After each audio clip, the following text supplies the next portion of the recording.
Hello everyone, welcome to happymath.com.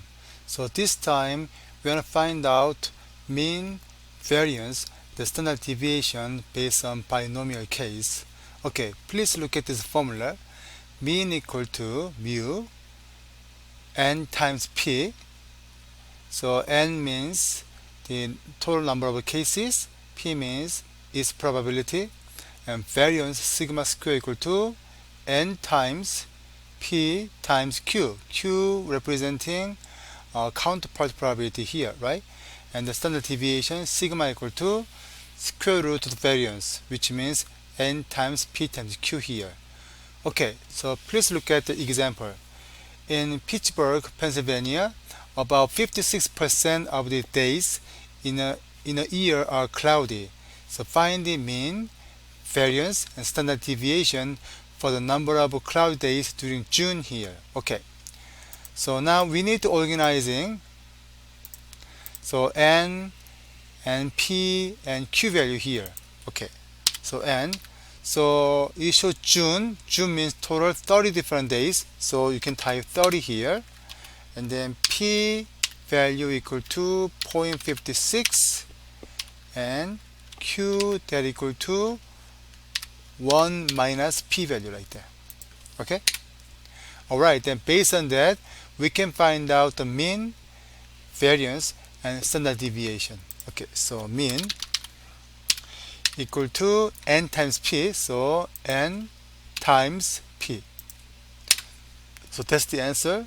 And the variance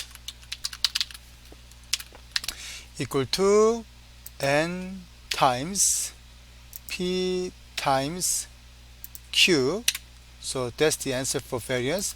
And standard deviation equal to square root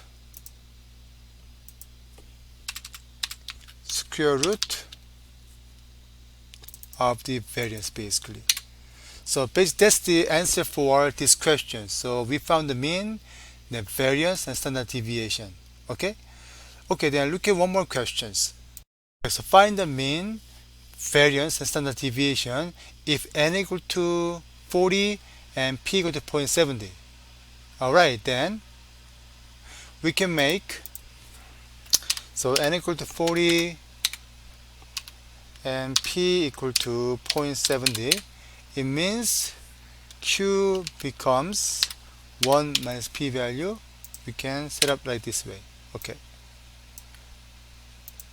then based on that we can find the mean, variance, and standard deviation. So mean equal to n times p, so n times p, and then variance equal to n times p times q, so n times p times q, and the standard deviations, this is square root of the variance. So that's the answer for this problem. So this time we discuss about expected value, basically finding mean, variance, and standard deviation based on binomial setting. So I hope this video helped you how to find those values, and then I will see you again later. Alright, thank you, bye.